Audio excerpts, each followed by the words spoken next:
So I'm curious then, what types of businesses or industries could really benefit from inbound marketing?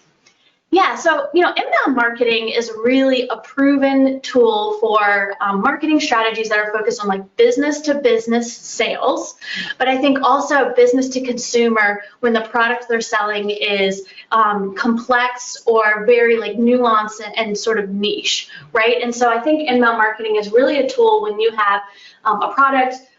You have expertise or skill set that you're trying to sell that requires sharing knowledge and telling that story. And I'll kind of give a couple of different examples from some of the clients that we worked with. One of our clients does tech maintenance for large scale hospital systems. And so what they're selling is it's really a high dollar program that's multi-year. It's very complex and nuanced. Long lead times. Yes, long lead times. There's many stakeholders involved in the decision-making process, and it's one that does not happen quickly, to your point. And so inbound marketing really plays that role where they're able to kind of share information and knowledge, educate the buyer for a long period of time in order to then close the sale. I'll share a couple other examples of clients of ours. We've got a couple clients that are consulting firms, professional services, right? So what they need to do is very clearly define the value that their buyer is going to have from the product or service. And to do that, they really have to create trust, right? I think consulting, some of the professional services industries, like trust is so critical to what they do as part of the marketing strategy. But you almost have to think about creating a community in which they can generate referrals. And so inbound marketing is a really great tool and strategy to deploy for those types of goals. And I know, Caitlin, we defined the difference between content marketing and digital lead generation on the front end, but just to sort of reiterate that, content marketing is really the social content, the blogs, maybe a little bit of video that you're doing that's really aimed at creating awareness for your expertise. But the digital lead gen, that's that more like in-depth content. It's hidden behind the landing page. You're collecting intelligence through forms. So it's, it has different legs.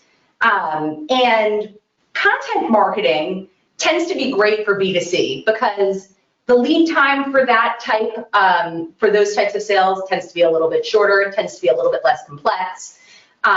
So it tends to be a really great tool for that B2C audience. B2B just tends to be a little bit more complex. And because you need a lot more to prepare you for that sales conversation, the usage of forms and the usage of in-depth content to really dig in kind of helps a lot on the B2B front. Yeah, and to piggyback off of something that you had said earlier, Emily, what I found in my experience working with some dotted line clients too, I found that digital lead generation is really impactful when you have a sales team that is going out and having conversations with leads that could take, 6, 12, 18 months to sign contracts, large contracts. And so this digital lead generation tactic allows marketing to pull insights from that audience to allow the sales teams to really have more fruitful conversations. And at the end of the day, it saves time, which is, money and resources for teams. So it can be a huge, business expense too that really helps. And I mean, what we're talking about here simply, this is just sales and marketing integration. And this is a really concrete tool for developing that.